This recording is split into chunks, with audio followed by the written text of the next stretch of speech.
What's good, you guys? Welcome back to my YouTube channel. If you're new here, please welcome. So, you guys, I'm here with good news. Ndaweni nyaya inofadza, nyaya inodzikamisa moyo.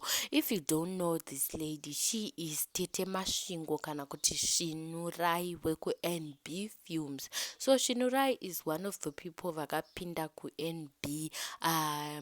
Madays up kwakamboita nyonga nyonga pakabva vamwe vakabva vakaenda ku 4 seasons chichipa kwakaita nyonga nyonga. Shinhurai ndo paanga achangobva kupinda ku NB, and yeah, she's a really good actor. Shinhurai anoacta, vamwe vanomuziva nekuti Tete Mashingo, but anonzi Shinhurai ku NB. And yeah, Shinhurai akarwara on set vari pakati pekuacta, akangodonha, and she wasn't feeling well, and yeah, people were scared kuti it could be worse, but totenda Mwari kuti musikana ari right, and musikana is now okay.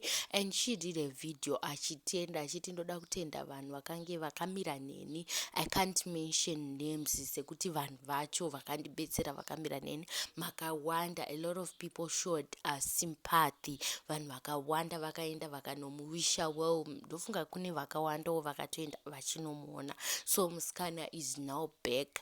Kune avo, I saw a lot of posts vanhu vachiposta vachiti Shinhurai afa chichi. A lot of people were saying that, and I'm here to say kuti it is very bad. Kana usina information yawanzwa pamusoro pemunhu usataure zvinhu zvakaita seizvozvo, rufu hachisi chinhu chekutamba nacho. Death is not something that we can come here and joke about. Saka ndinoti kana usina news zvako pamusoro pemunhu, don't try and chase clout uchitaura nhau dzerufu rwemunhu iwe usina sure nazvo, because people are dying almost each and every day, and then you come here and you joke about death. Ashina kunaka, people are losing close people, and don't misinform others uchitaura information yausina. So tinongoti Tete simbai, mudzokere penyu chaipo chaipo pakuacta ku NB.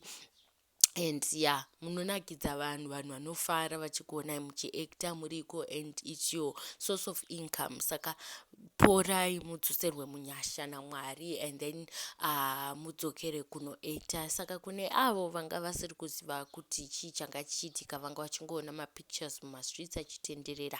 That's what happened. Musikana akadonha on set, and yeah, akarwara akadonha, and people were scared kuti chii chiri kuitika nemusikana.